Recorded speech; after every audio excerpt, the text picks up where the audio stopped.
கால வேலை என்பது இரவு ஒரு 12 மணி ஆயிடுச்சுன்னா அந்த அடுத்த நாள் பிறக்குது பார்த்துக்கொள்ளுங்க. ஒரு அந்த டைமை பார்த்து என்றைக்கோ ஒரு நாள் நீங்கள் டெய்லி அப்படி இருங்கன்னு சொல்லவில்லை. என்றைக்கோ ஒன்றா உங்களுக்கு கழுத்து கத்தி வந்துச்சு ஒரு பிரச்சனை, உங்கள் ஜெபத்துக்கு உடனே பதில் கிடைக்கணும், எனக்கு இன்னும் ஒரு வாரத்துக்குள்ளே இந்த ஜெபத்துக்கு பதில் கிடைக்கணும், இன்னும் ஒரு வாரத்தில் இந்த காரியம் எனக்கு நடந்தாகணும் அப்படிங்கிற ஒரு எண்ணத்தில் ஒரு நினைவில் நீங்கள் வந்தீங்கன்னா நீங்கள் ஒரு இரவில் ஒதுக்குற தப்பு கிடையாது. ஒரு 12 to 1 அல்லது 12 to 2 ஒதுக்குற தப்பு கிடையாது. ஒதுக்கி உட்காந்து நல்லா ஜெபிச்சுட்டு நீங்கள் தியானம் பண்ணணும்னு பார்த்துக்கொள்ளுங்க.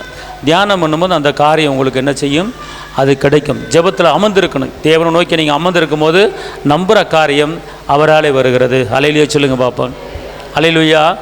அப்போ நீங்கள் நம்பின நம்பின அப்போ என்ன செய்யணும் கேட்டிங்கன்னா, அந்த தியானம் பண்ணி முடிச்சிட நம்பிக்கையினால் நீ வாழ்வு பெறுவாய், நண்பனே நீ பயப்படாதே, பயம் வேண்டாம், திகில் வேண்டாம், படைத்தவர் உன்னை நடத்தி செல்வார் அப்படிங்கிற ஒரு நம்பிக்கையான ஒரு பாடல் என்ன செய்யணும் பாருங்க.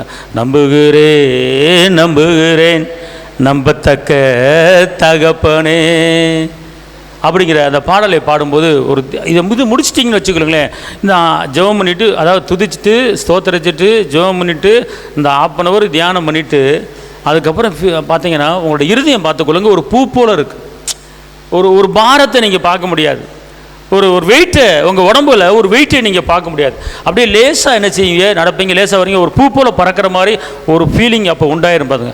அந்த மாதிரி ஒரு ஃபீலிங் உண்டாயிருச்சுன்னா 3 நாளில் நீங்கள் கேட்ட காரியம் எவ்வளோ பெரிதாக இருந்தாலும் அந்த காரியம் உங்கள் தேவைகள் எல்லாம் என்ன செய்யப்படும்? சந்திக்கப்படும். ஆமென் சொல்லுங்கள்.